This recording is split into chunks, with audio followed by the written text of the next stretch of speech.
We are back. Welcome to UPress Play, a sports show with the sports reporters of the University Press. I'm Maddox Greenberg, Sportswriter and former sports editor for the UPress. And with me is Morgan Larkins, who's a sports writer for the University Press, and new sports editor, Angelina Martell. Welcome, guys, to UPress Play. Thank you. So how was your guys' summer? How was the first week of classes? My summer was good. I went to Epic Universe, the new amusement park that they opened up with Universal. Oh, cool. Yeah, it was really fun. They have this roller coaster called Stardust that's amazing. Mm-hmm. Like the best roller coaster I've ever been on. And then, yeah, nothing else besides that. I've just been at home doing homework, doing summer classes, and now I'm ready for the sports season. Awesome. Angelina?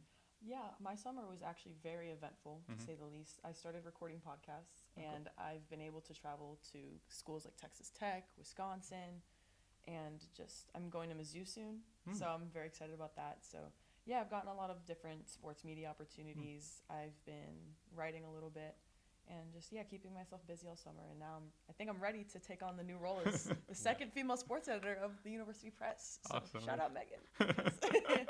Yeah, I'm excited. For me, my summer was also not really too much eventful.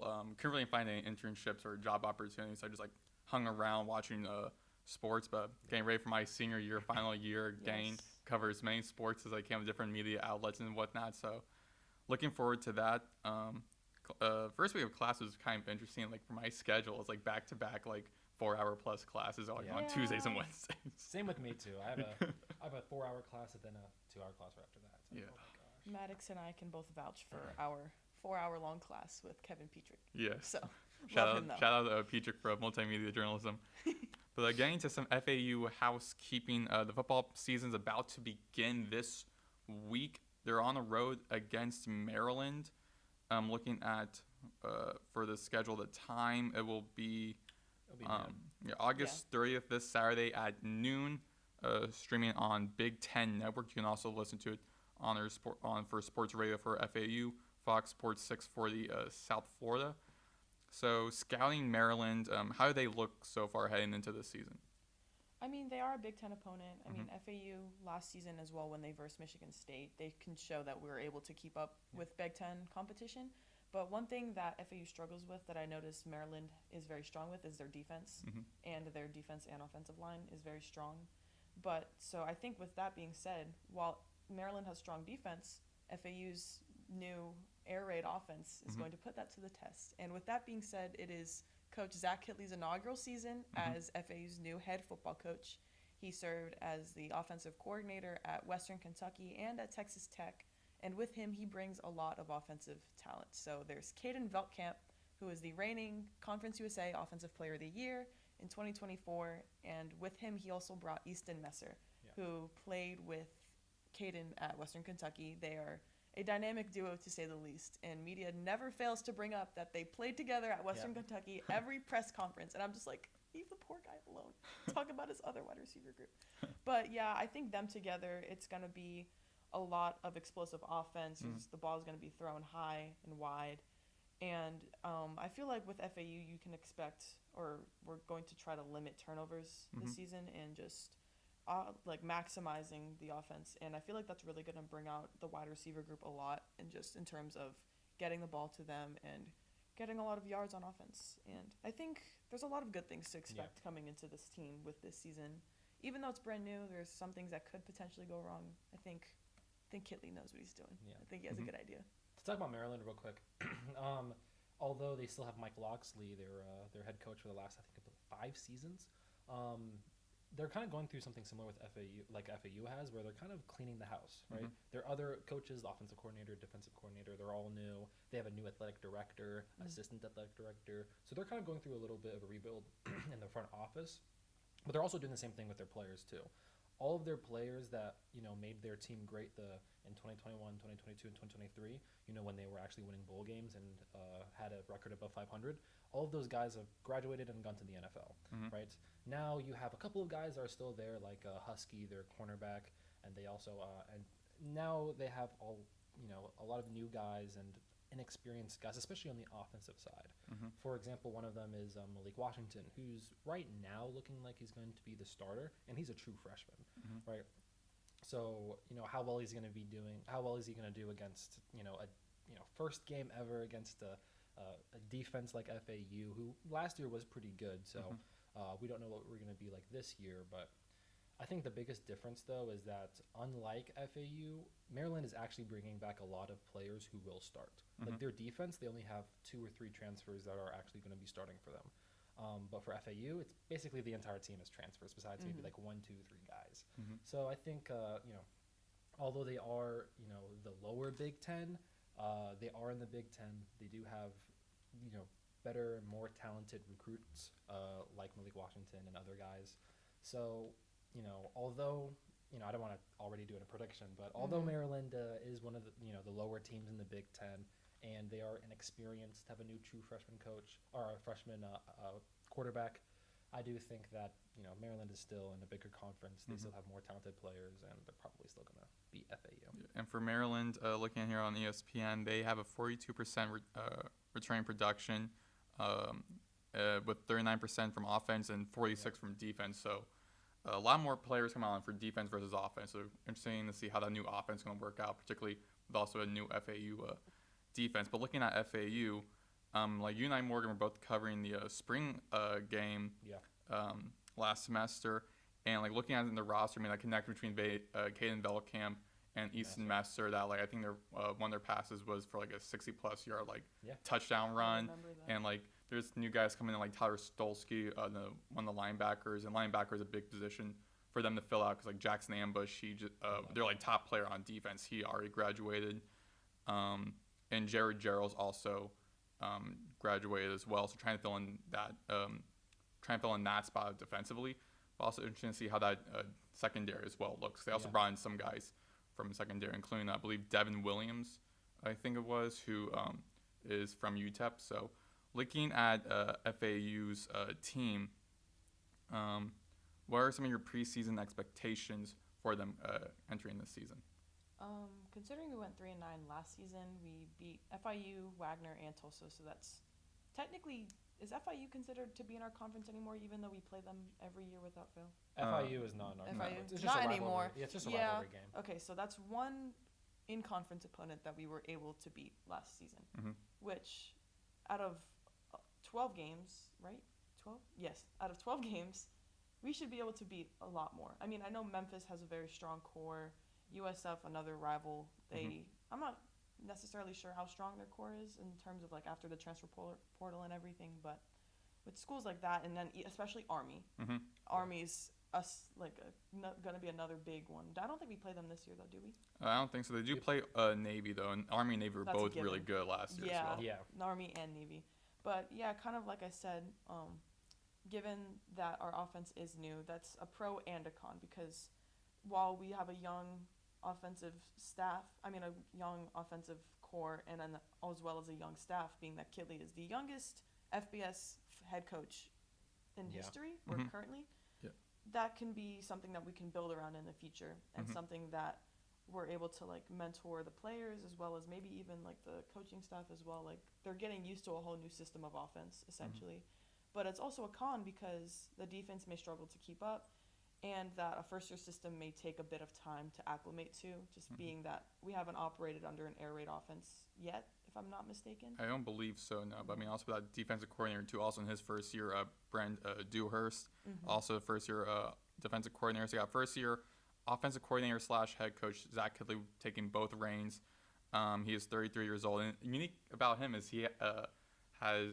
Before going to be a football coach, he also was a college basketball player. So that was like a big thing during those press conferences when he was introduced, being like, you used to play college basketball, and now you're like highly regarded as like one of the brightest offensive-minded college football coaches.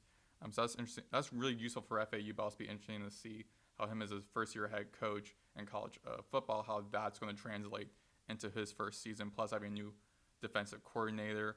But I think for me, I have like a kind of a big question that I want to see answered this season. Not really regarded like if they can necessarily win, but if this team can play consistent and as well as win games.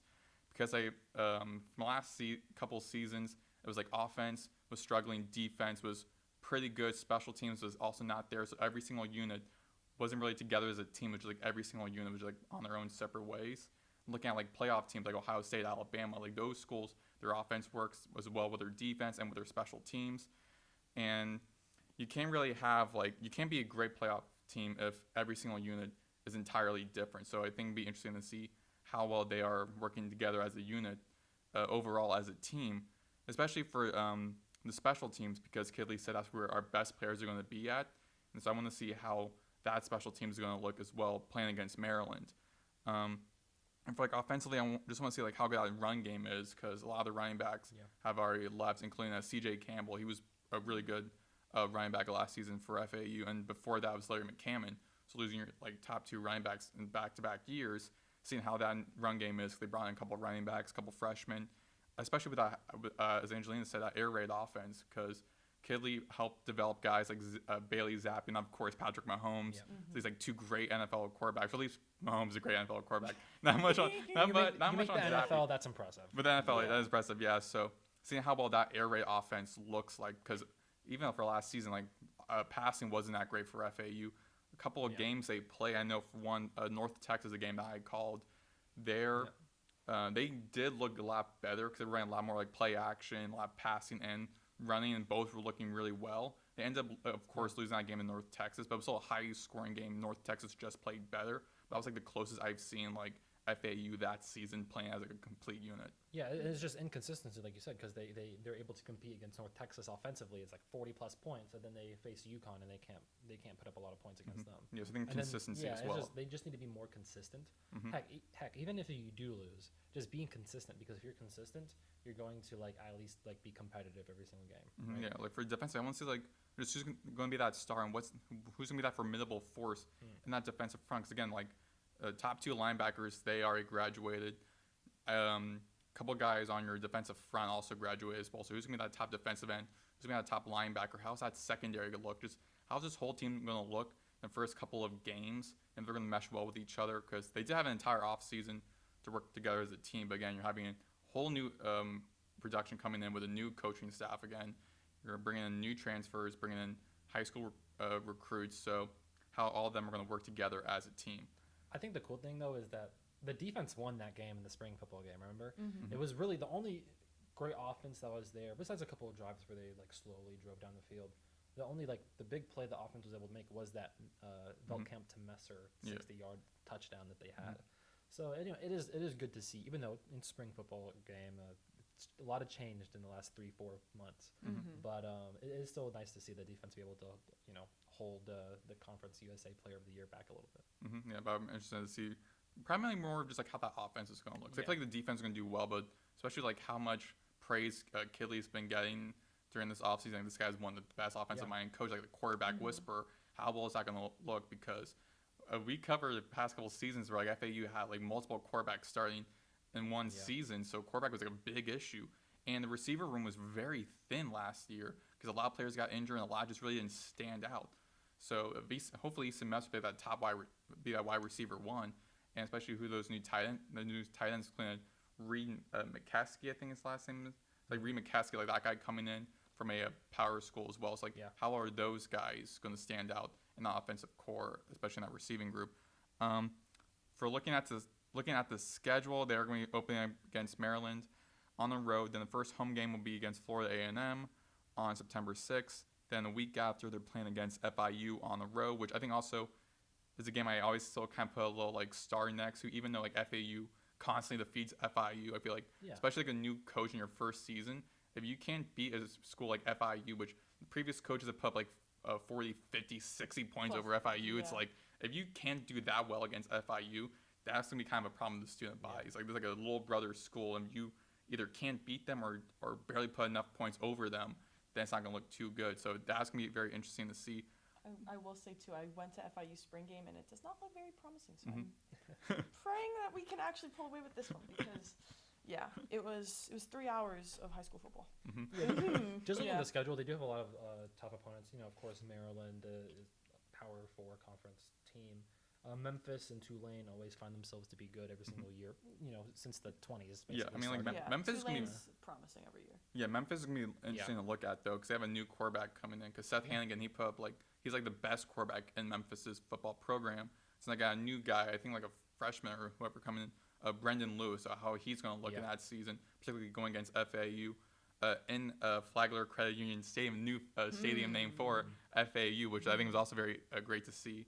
Another thing during is, the off season, again, that whole new naming rights, because historically they had problems where, I think back like 10 years ago, the GEO Group, which is like a for-profit prison company, they wanted to get the rights for FAU Stadium, and because FAU said no, they kept it as FAU. But for a long time, it's hard trying to get sponsors on that name. So interesting now to see Flagler Credit Union now I think called nicknamed the Flag. Like interesting to get that stadium. I love that, name like the Ellie, the flag. Yeah, That's funny. that is nice. That is good. But I will also say that Memphis did also get Kamari Wilson, who had a great year at Arizona State. He previously was at University of Florida, so that's just also adds on again. Like we were talking about conference talent and how Memphis is another promising school.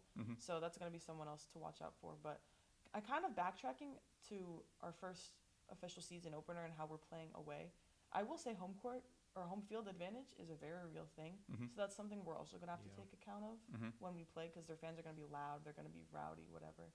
But we have to show the Terps what the Owls are like with a new team. Yeah, I mean, also for like last season, FAU opened up playing against Michigan State, and I kind of had a little bit too high hopes as well, because like Kazir Bugs Brown, who I think now just like signed to like the Packers, who I don't know if he's staying there or not, because I mean right now like off season, right before starting the NFL season, a lot of players are getting waived and cut because got to fit that 53-man roster. So I don't know if necessarily he is going to be staying on that roster, but he did sign with them after the NFL draft.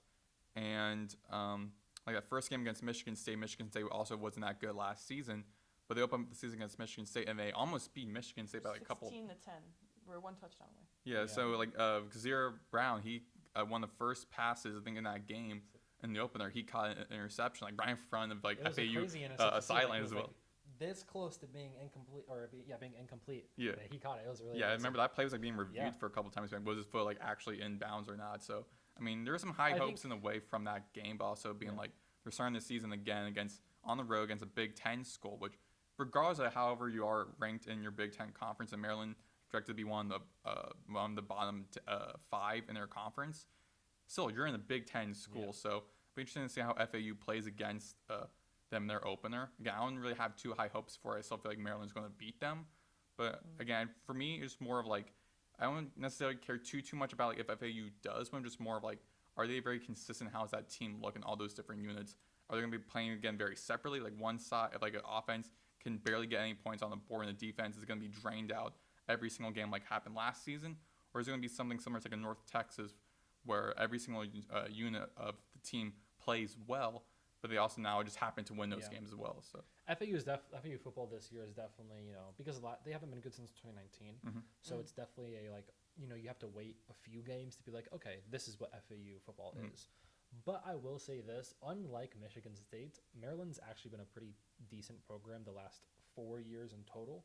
Mike Locksley came in after like a decade of just them not being good at all, of a drought there, a winning drought at Maryland, and he got them 3 straight bowl games from through 2021 to 2023. Right, last year, a lot of players graduated and went to the NFL. So last year was kind of like a bad year, but this is still that same coach that was able to bring that team, to 3 straight bowl games. So unlike Michigan State, who's, since 2021 has just been not very good, this is a program that's seen a little bit more success in recent memory, and it still has that coach who's, led that success.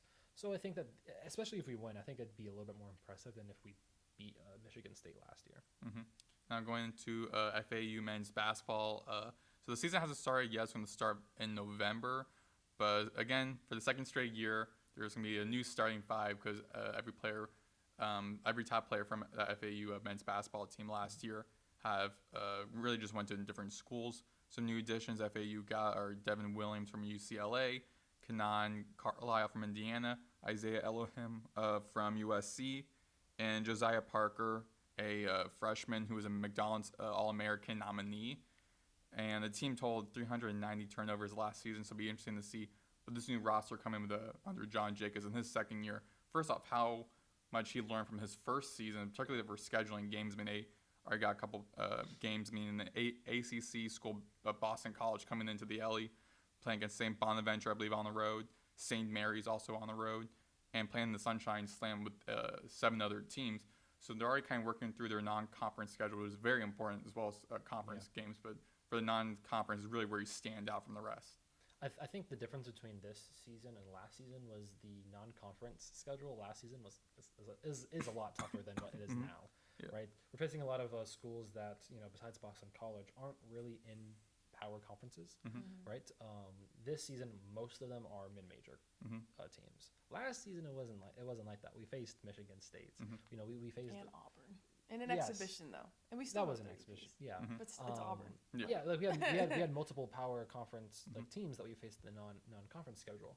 So to face lesser, I guess you can say, talented conferences and teams in the non-conference, our record FAU's record might be better going into the conference schedule starting in January.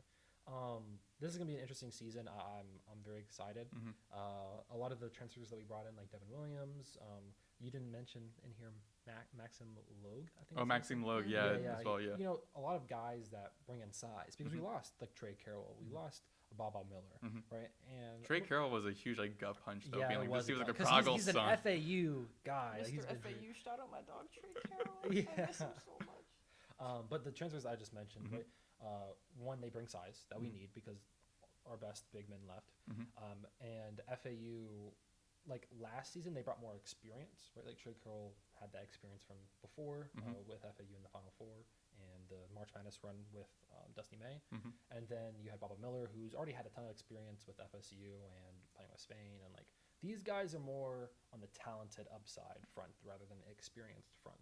Like I'm pretty sure Devin Williams, even Isaiah Elohim, like they haven't played a lot. I was gonna mention that next. You mentioned how like our schedule this year may not be as competitive as last year and even especially the year before.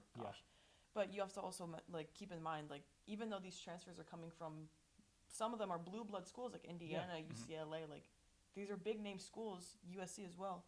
Devin Williams last season averaged 1.4 points per game. Cannon averaged 4 and shot 28% from the field goal.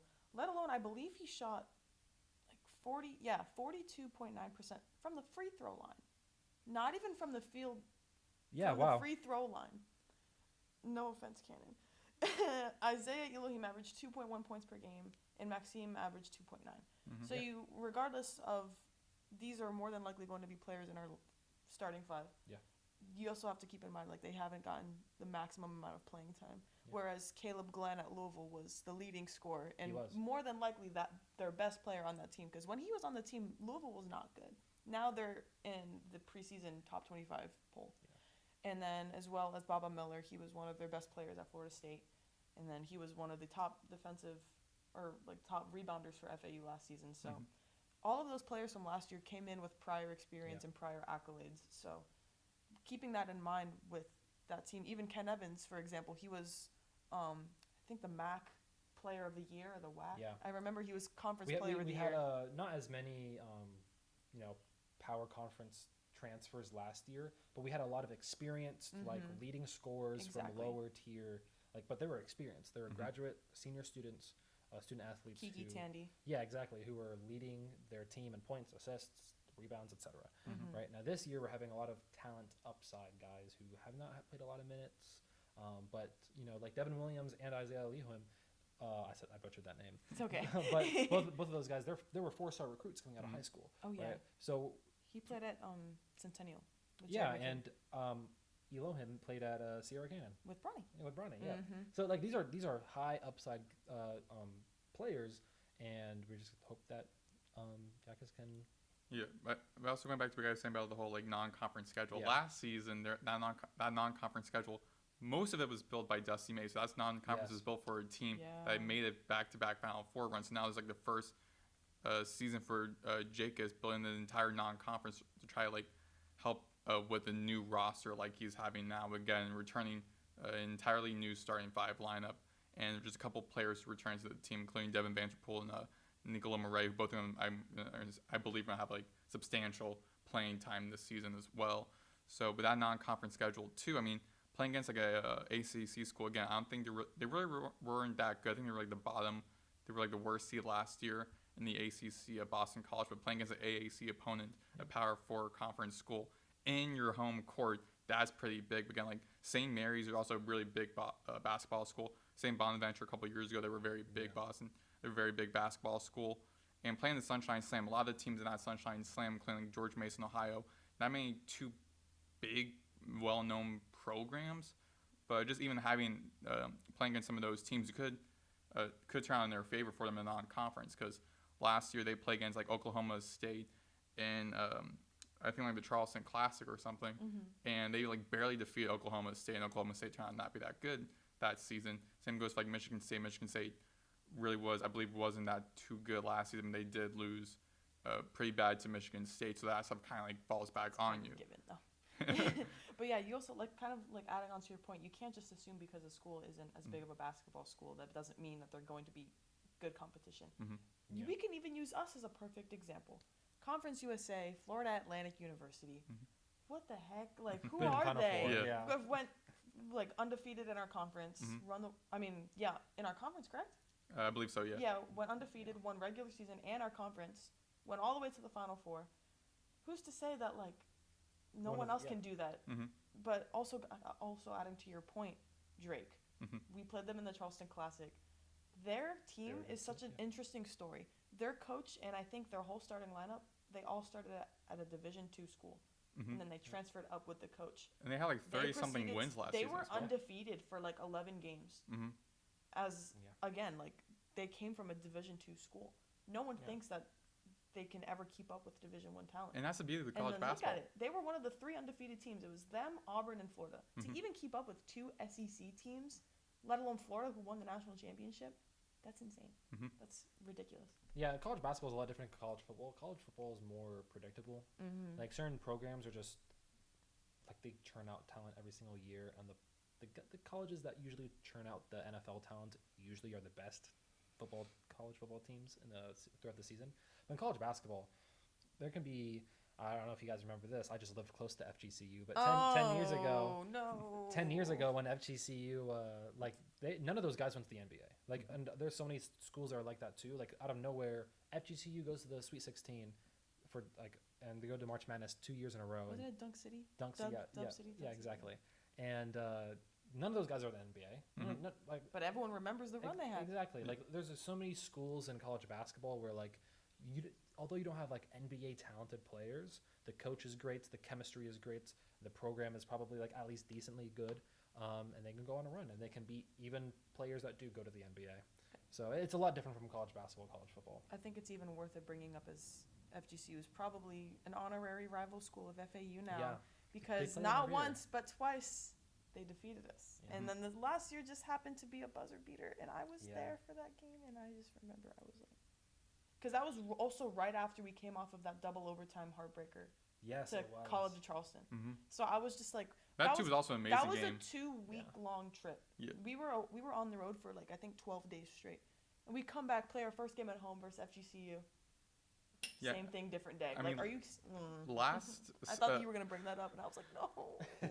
Last semester, because Morgan and I were both on for UPress played last semester, and we were talking about how FAU, the non-conference, is a whole entirely new roster, and they're playing the College Charleston Classic as well as I forgot what the other classic. Jimmy V Classic. I think it was Jimmy V Classic, or one of the other classics we were playing against, like Charleston and Liberty. Field of 68. Field of 68, thank you. Yeah, so playing against those two in Charleston. So again, 2 weeks on the road. Not much time like really work together as a team because they didn't really have their entire roster together until like 2 weeks before the season started. It's not really building that whole camaraderie and everything, as well as playing in like these classics and these tournaments and everything in like span of like 2 weeks before returning back home. Like this time is a little bit different where a lot of these players are already now signed on to the program, so a lot more time to build as a unit, that chemistry and everything, as well as trying to build that non-conference schedule.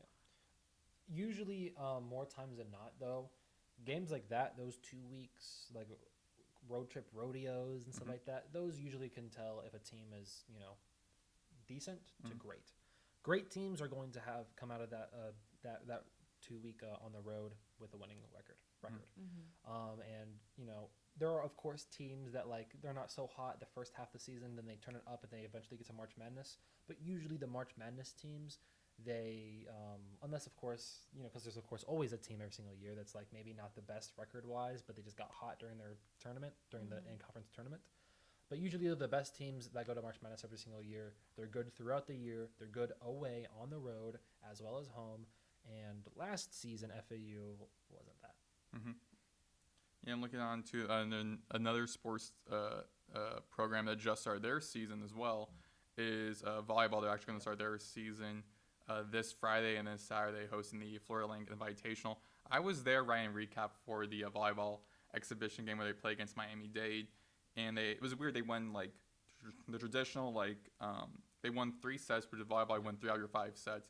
But then they decided to do was add one more set, a separate game, just develop more of those newer players. Could have a lot of incoming talent, a lot of freshmen and transfers coming in for the program. And a couple players that stood out to me were Olivia Hart and Caleb Richardson, because Olivia Hart had about 20 kills, which tallied up to points for the team, and Caleb Richardson, I think, had about 7.5 points. So both looked very good in that exhibition game. And so just kind of getting talking a little bit about volleyball. They're opening up against Florida Link Invitational starting noon on Friday at Eleanor R. Baldwin Arena, playing against Kent State, who last year were 2-26. They're opening up their season against them, and then against Texas Tech University, a volleyball team who I'm going to try to get up their record last year. This season is starting later this week. And last year, where is their schedule on? So last year also Texas Tech was 14-16. So playing against 2 not so good programs, but interesting to see how the opening of the season, how this new roster is going to fit in, because this is Fernando Nelson, the head coach, her 14th season with the program. And they're bringing back some key players like Victoria Hensley, who was one of the top players in the country in assists, as bringing her in, but losing players like Kaylin Robine and Valeria Rosado and Noelle Stevens, all who graduated from the program. So try and bring in those new players coming in, like Erin Morrissey, Anna Hardman, both looked really good. There are new players coming in from schools like Rutgers. So seeing how those new players coming in with the program would be interesting to see heading into this season. And finally, while we were away, so over the summer, there was the NFL draft as well as the NBA draft, and a couple former Owls are now in the pros. 2 got drafted. LeJonte Wester's jersey I'm wearing, which I'm sure, Morgan, you like that because you're a Ravens fan. LeJonte Wester going to the Ravens. He actually opened up the preseason. I remember I was watching a little bit of that game that I flipped over, I think, to the Eagles game, and seeing I saw an alert on my phone or whatever. LeJonte Wester just ran 87-yard punt return. I'm like, bro, what? So he ran 87-yard punt return touchdown in his first game in the NFL, and I do imagine him gonna be playing in that kind of special teams role, just because he's about 5'11", about 150 something, 160 something, pretty light and not as tall as the other receivers in the NFL. So they're probably gonna put him in special teams as that third wide receiver or something. But it's good that he now has a role in the NFL, but also him getting drafted out of Colorado. So he was drafted in the 6th round, but also Elijah Martin got drafted to the Raptors, the first FAU alumni, getting drafted out of Florida. Had a great run in Florida. I remember seeing this summer league. He had a phenomenal poster dunk over I forgot who won the play. Some things never change, y'all. Yeah, so he is going to light it up in Toronto, but he'll also be signing a summer league, a G League contract. So he's playing a 2-way contract, playing for both those teams. But he's also again looking solid in the summer league. Excited to see how he looks in the pros, playing against some of those NBA type talent guys, and a couple other players also signed on to the NBA, including Vlad Golden signed to Miami, and he signed a summer league contract with the Magic. Yeah, which I don't think how that's going. I don't think he really signed on with them or any team as of yet. He probably might take the Michael Forrest route and kind of go European, which European basketball is maybe not your top thing you want to do as a college basketball player. You can really just envision yourself going to the NBA, but European basketball also is pretty difficult. I mean, you're playing against like there's a lot of players like Luka Doncic, like he played in the European circuit, and he started at 16 years old playing against like NBA talent guys. A lot of future NBA talent guys would be in the European and overseas basketball leagues for sure. I think speaking of that as well, FAU alumni Brendan Witherspoon just won his country's national championship. I think he's playing in Qatar. Qatar. Oh wow. I could be wrong. But to talk about the Elijah Martin and Vlad Golden, because those are the two players that are probably going to have the best chance in the NBA from FAU. He's also in the European League. Sorry, continue. Elijah Martin, he's of course going to be a good slasher. He's going to attack the rim. He's going to be a good transition player, dunks, highlight dunks, all that kind of thing. The swing factor for him to actually have a good role and to actually get consistent minutes on an NBA roster is going to be his shooting, his perimeter shooting. I saw in the summer league that he kind of missed a lot of shots sometimes, and he's going to be that off-ball cutter, shooter role for the Toronto Raptors. And if he can hit that shot more consistently, he's going to be on an NBA roster. I don't know if it's the Raptors. It could be somebody else. Sometimes you see a lot of players sometimes have to go hop to team before they actually have a good, consistent role.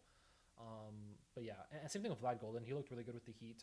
Of course, great blocking. Of course, rolling and off the ball, above the rim scoring, et cetera, et cetera. So Vlad Golden looked really well, especially since we don't know what Miami's Heat's going to be like without Jimmy Butler. But maybe Vlad Golden could be like a nice little bright spot for that backup big, since Bam Adebayo should be on the bench getting rest. Maybe Vlad can come in a few times.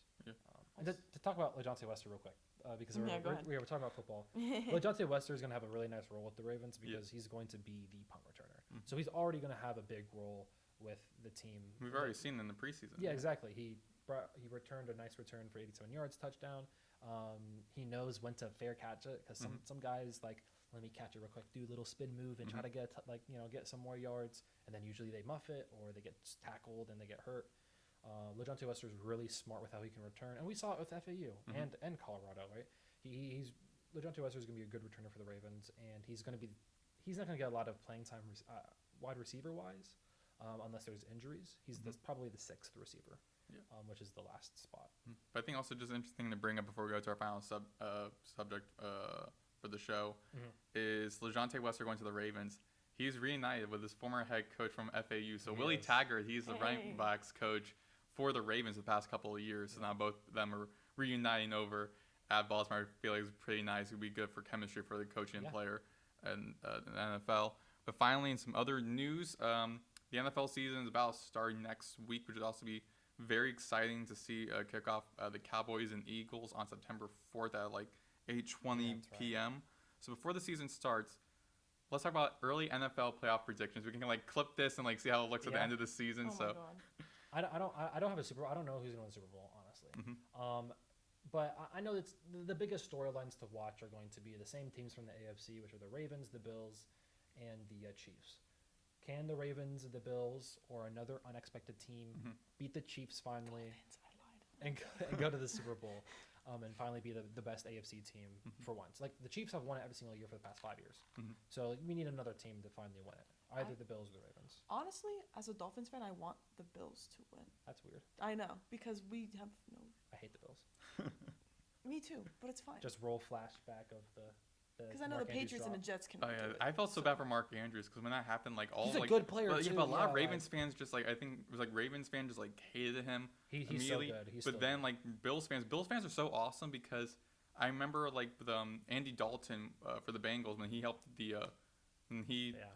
against the Ravens, they scored that like last minute like touchdown run by Tyler Boyd. Send the Bills for our first playoff appearance in like 7 years. We've had a lot of those. And like Bills fans, a lot of their fans donated money to like Andy Dalton and his like wife's.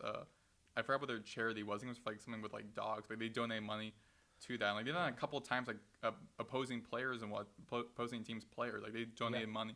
So the Bills Mafia is a great. Even saying as like a Patriots fan, like Bills Mafia, I would say is like a good fan base. And you can't even hate on Josh Allen. He's so good. I can. Yeah. Oh. No, but coming from a Dolphins and a Patriots fan, the fact that like we're like I'm a hater. No, but honestly, I want to see the Lions come out and like do another big season. Mm-hmm. I The was Lions so are so upset. fun. I was so upset when they lost, and I did not want another Eagles and Chiefs matchup in the Super Bowl. But hey, at least the Eagles won. Mm-hmm. I Yeah. did not want the Chiefs to three-peat. That was the one thing.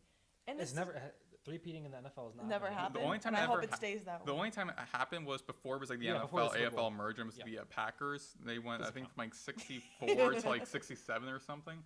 Yeah. But when like, they were talking about like the Super Bowl era, so once like 1967 started, that's like what we're talking about. That so anything beforehand, even like the Browns NFL championships and like the Lions NFL championships before like But 67. that's like when there was like, 8 doesn't teams in a conference. You know, that was yeah. Yeah, but to continue, I think that besides those 3 teams, it's just who else is going to be good. The in Chargers AFC? are another sleeper pick. Yeah, That's the my Chargers- sleeper pick. Chargers Yeah. are a sleeper Justin pick. Herbert the Texans, is insanely underrated. Yeah, the The Texans, yeah, CJ Stroud can go back to like what he used to be as the rookie. You think maybe the get Cowboys are better. winning a playoff game this year?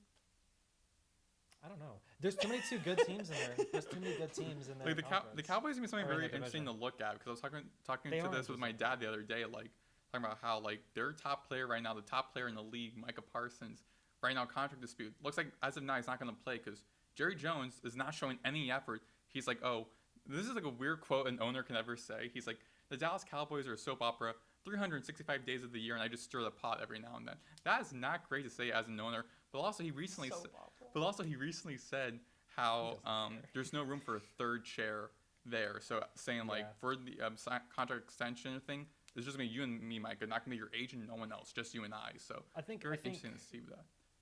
my father's a Cowboys fan, so I have to hear this. Yeah. A lot, you know. But like I think what a lot of Cowboys fans feel like is, and you know, let me know, maybe I'm wrong, but is that Jerry Jones is stuck in his old ways that might have worked back when he actually bought the team. I think it was the 90s, 80s. Yeah. When he actually worked in the 90s.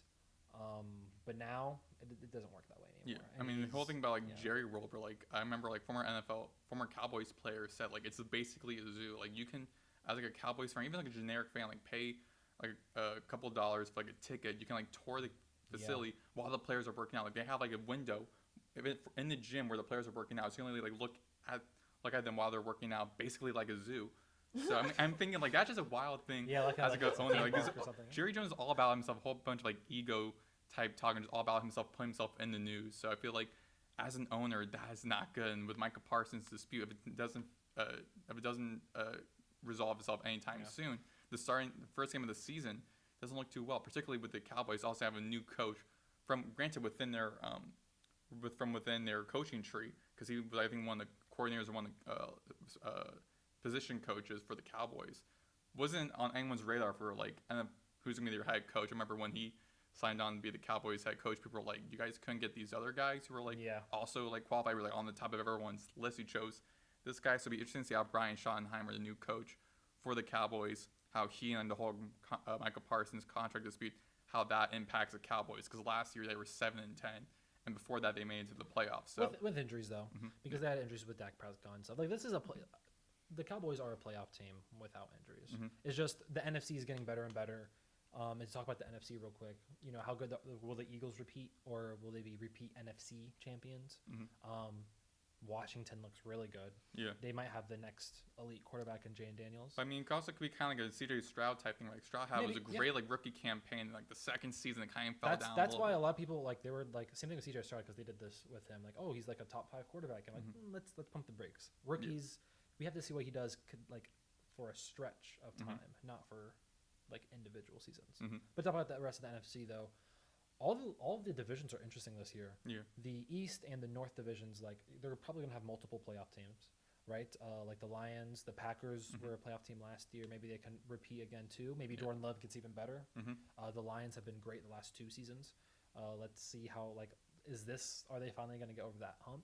I mean, the Lions lost a couple of their players on the team, and a couple from injury, they like traded, so they don't look as good as they did last season. But I think also the NFC is very competitive. Hutchinson's coming back. Yeah, Hutchinson's coming back. He was injured very good for the entire season, which was very big for the Lions. It'd be good for the Lions bringing him back. I think also the AFC, like again, those top 4 teams like the Chiefs, Bills, Ravens, Texans, like everyone always talks about. I mean, the Broncos again could be like an interesting team because Bo Nix had again a great rookie campaign. See how that works for him. this upcoming season. Bengals even with Joe Burrow, the offense is amazing, but the defense is questionable. Yeah, so the Bengals too is very interesting because with Trey Hendrickson, who is also an FAU alumni, his like contract dispute too is also kind of interesting because like Sam Hubbard, they're like top defensive guy, Cincinnati like homegrown kid, like he was like basically the Cincinnati's prodigal son. So he like grew up in Cincinnati, played for like I think the University of Cincinnati, or no, he played for Ohio State, and then played pro for the Bengals. So he was like played for Ohio's entire football career, both back in high school to the pros. So he retires, and Trey Hendrickson, his whole contract dispute, and doesn't seem to be resolved anytime soon. Shamar Stewart thing that finally got resolved. I don't know why it took that long. It's just like doesn't it leave like a sour taste in the players' mouths? Yeah. Right. Like why would you want to play? And I'm not even saying this because like I'm a Ravens fan. Like why would you want to play for an organization that kind of like is playing with your with your money? Yeah. You know what I mean? Mm-hmm. Like all they do is like the Shamar Stewart situation that should have not taken basically until the preseason. Yeah. Like to me, like contract disputes are always like kind of weird or kind of funny to me because like they get like so dramatic, and then like when they get resolved, it's like. So it took this long time, this dramatic, and now you're like just happy being back with the program. It just feels very weird. Stewart considered going back to college. Yeah, he still could have done that. But also, I heard he also could have done was chose not to play and then re-enter the draft. I think it's also been like the first time ever that happens. That was also interesting to look into. But with the Bengals, they extending Joe Burrow, who's a great quarterback, extending Jamar Chase, one of the top receivers in the league, and T. Higgins. So you can't score 50-plus points a game and also give up 50-plus points a game. It's kind of similar to going back to like FAU. Like the offense last year for FAU, they were not great and had the defense tire out the entire time. So it could be the Bengals could be kind of similar thing where the offense looks great. They're going flying down the field, scoring like 50-plus points, but the defense is struggling. You need to be like the Eagles, like the Chiefs, like the Ravens, like the Bills. You need to have a good elite offense and at least a good defense to pair with that offense. Yeah, and also I think going back to like the NFC looks very exciting this season. I think more so than the AFC. Particularly, I feel like the NFC. AFC is more of the playoffs. You want to see what happens in the playoffs. Yeah. Can the Chiefs finally get taken down? The NFC is more exciting because it's more up for grabs. Yeah, now. It's more up for grabs than the AFC. Yeah, like for the NFC, like I was looking at like the South, looks pretty interesting to me. Like, of course, like the Buccaneers are going to be winning their division, but I'm thinking like the Panthers, like last year, Bryce Young had like a bounce back year because like his rookie year wasn't that great. Then he got benched and then returned as a starter, and that kind of woken something up in him. And it's like he started playing well. They're bringing in Tatario McMillan, I think that's how you pronounce his name. McMillan. Thank you, Ted McMillan. So bringing him a great top 10 pick. And for like the Falcons, you having again Drake London, Michael Penix Jr. looked pretty good last season. So see how they look also defensively. I mean, those are also kind of my sleeper teams too. I think like the NFC South could possibly have at most like two teams in the playoffs. I think it would be either the Falcons or the Panthers, kind of a toss up. Yeah. Because I feel like both are very interesting, or kind of interesting to look at, kind of like dark horse teams. So like everyone talks about the Bears. I still feel like I would just want to see how the Bears look because I don't want to be like last year. Last year, everyone was like, "Oh, the Bears are going to do it." They didn't do it. Now I brought in an offensive-minded head coach and quarterback whisperer, also like Ben Johnson, and they looked good against the Bills. They had like Caleb Williams starting, playing that Ben Jones playbook, and they put up 38 points. And Williams looked good at the beginning of the game. He only played I think a couple of drives, so he looked good, very comfortable with that playbook with that Ben Johnson had made for him. But they also bring in like guys for offensive linemen. Like I think that was also interesting, trying to protect Caleb Williams. How that going to impact him? So I mean, everyone keeps saying like, "Oh, brought on these great guys. They're going to be good this year." You said that last year. There are a few teams, and we'll get off the NFL after this. But there are a few teams that are in the you have to wait and see. You can't just predict that they're going to make the playoffs one year because they're a team that always misses the playoffs. That's a little rough or harsh, but it's true. The Lions used to be that team. You don't predict them to make the playoffs unless they show you otherwise. Now you can actually put them in the playoffs because the last 2 seasons they've been really good. But the teams that you can't predict to do well because they never do well consistently are the Jets, the Browns, the Bears, and probably a couple other teams I'm forgetting about on top of my head. Definitely the Raiders. The Raiders are Raiders. That's not good. But with Derek Carr, the Raiders. I mean, like he left, but they brought in like Ashton Genty, who Ashton Genty have a good like preseason, which people again like Pete Carroll blew out of proportion, being like, well, this is like his first year in the NFL, and also a new head coach as well. So, and Geno Smith, that was an interesting thing with Raiders Seahawks. Like, for some reason, Seahawks fans just felt very personal. Like Geno Smith left them to go to the Raiders, and so like they were saying like you like traitor and everything. So I'm thinking like that's kind of crazy to think about because this guy was so good for you guys. Help you guys get to the playoffs. I think one playoff game with them. So like now you're kind of dissing on this guy, but the Raiders also don't think are gonna be like too interesting to look at. But finally going back to our last thing we're gonna discuss is college football again returns. Just got a little bit of couple of the games. Starting off will be the game I'm really looking forward to seeing, which is Texas Ohio State. That's gonna be a very fun game. I mean, rematch of the what was it, the Sugar Bowl and the Jack Sawyer interception. I think it was like a Sugar Bowl or Cotton Bowl. I think it was Cotton Bowl actually. In the playoffs. Yeah, in the playoffs, yeah. So very interesting. Very looking forward to that. I'm trying to pull up the schedule. I know a lot of people weren't interested in the Week 0 games, but there was a top 25 matchup between Kansas State and Iowa State, and that was a really fun game to watch. That was a great game. I also saw, I didn't see, but I was covering because I was covering the volleyball game when it was happening. But UNLV, the first-year head coach, and Dan Mullen, who used to be the head coach for Florida, and they won 38-31 over an FCS lost. Idaho State. Yeah. Being like, that is not good for your first season. Granted, again, your first like game as a head coach, but I mean, against FCS team, and you gave up 31 points defensively. That's not great. But yeah, so noon game on Saturday, Texas Ohio State on Fox. You know what unpopular opinion I have? Yeah. They should save all of the non-playoff bowl games for Week 0. The non-playoff bowl games for Week 0. Why? Like the Pop-Tart Bowl. Because it's like, why do you need to wait till the end of the season to watch a Pop-Tart run up and down a football field? Save that shit for the preseason. It's because I was gonna say I went to the Pop-Tart Bowl and that was a great experience. I think the Pop-Tart Bowl has to be a college football playoff game. It has to be a game. Like more than a decade ago, like 2014 before, the bowl games is like it's like the Rose Bowl and the Orange Bowl. Yes, that's a playoff bowl game. Yes. But the Pop-Tart Bowl, But remember, before 2014, there wasn't really a playoff. There wasn't a playoff. So the bowl games was the postseason, and that was an actual good achievement, is winning a bowl game. Like, so winning the Pop-Tart Bowl was an actually good achievement to have 10 years ago. But then they started adding them playoffs, and now, of course, it's been diluted. Yeah, like I do agree with you, Angelina, about how like they're bringing so many different bowl games, and can they also expand and being like, you gotta be like, because they did have the rule of like have a minimum of like 6 wins to be in the postseason and reach a bowl game, be bowl game bound. I do think adding more and more of those bowl games kind of like dilutes the fact of like the accomplishment, but like getting to the postseason. Because more and more the games then like is it even more of like an accomplishment now because they're just having as many bowl games, so everyone can now go to a bowl game. But I think it's also like a good way to get fans amped up for college football. It's like having the Pop-Tart Bowl in Week 0. Well, not even that, just like every Saturday, like you can watch like multiple different bowl games at once, and it just like it gives fans a reason to tune in. I guess it's you know just what I'm saying? Kind of. It's just bowl. I guess it's just bowl games are so. If it doesn't mean anything in the postseason, then what's the point? I think it It's does. just another. That's what I'm saying. It's another game that you can potentially get hurt. I mean, that's every game you play. Yeah, but I think the one thing though is with bowl games is particularly for I remember listening for the AAC football kickoff. The commissioner for the AAC, Tim Pernetti, he was talking about how the transfer portal first opens up like right in December, right when the regular season's over. Yeah. So a lot of players immediately jump to the transfer portal. So now the bowl games are like less important now. Basically a pre-spring game. Yeah.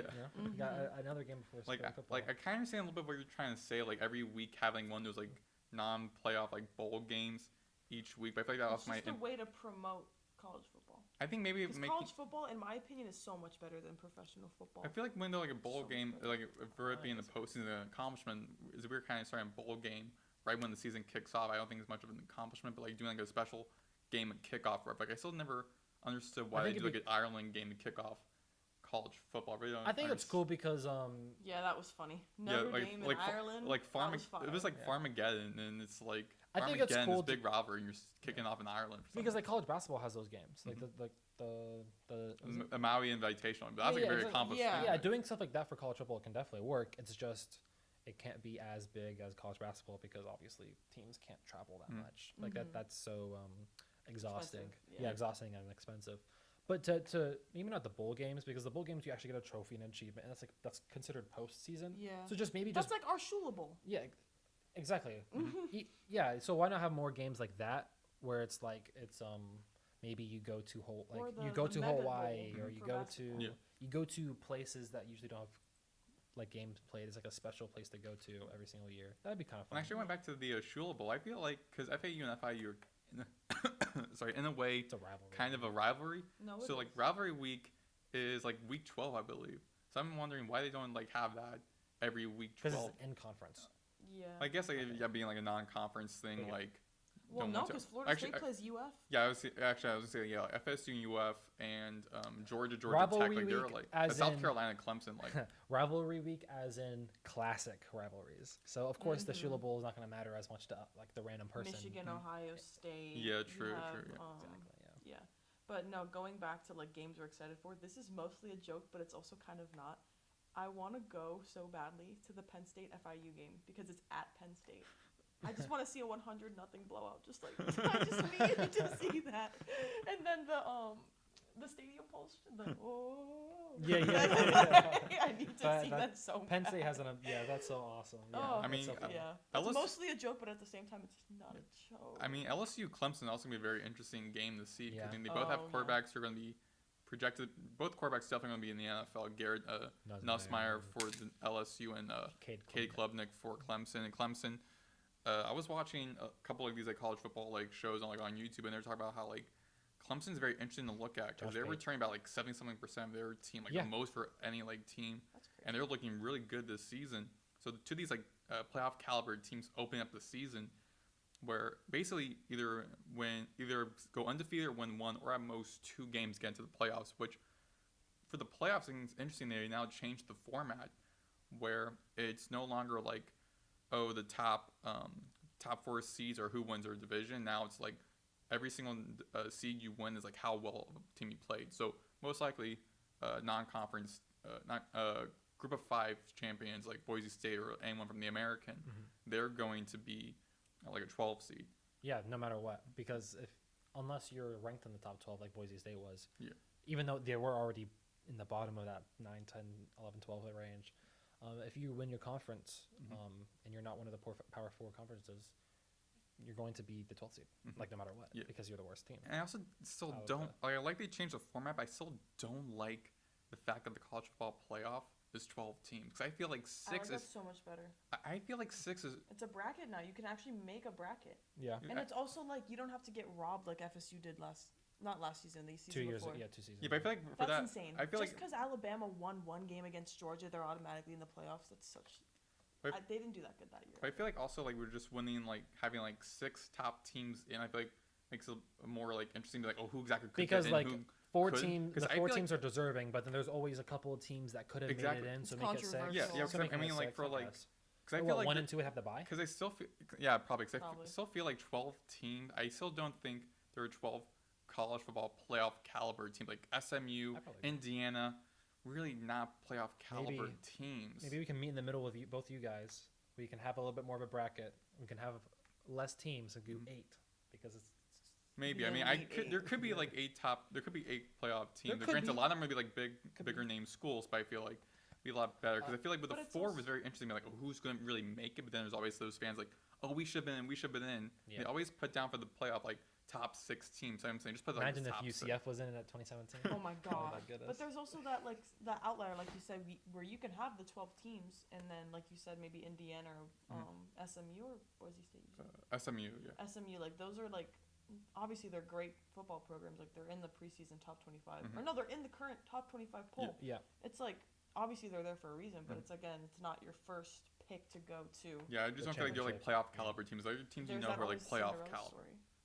Although I will say teams like Penn State Mhm. and like Notre Dame, they would have not been in the top 4, and they were in the Final 4. Mhm. Like, I wanted for the Notre regular Dame to playoff. win so bad. Yeah. I think Well, in that- either Ohio State. You tell me Ohio State lost to Michigan in a 4-team playoff. They're in the playoffs, probably not.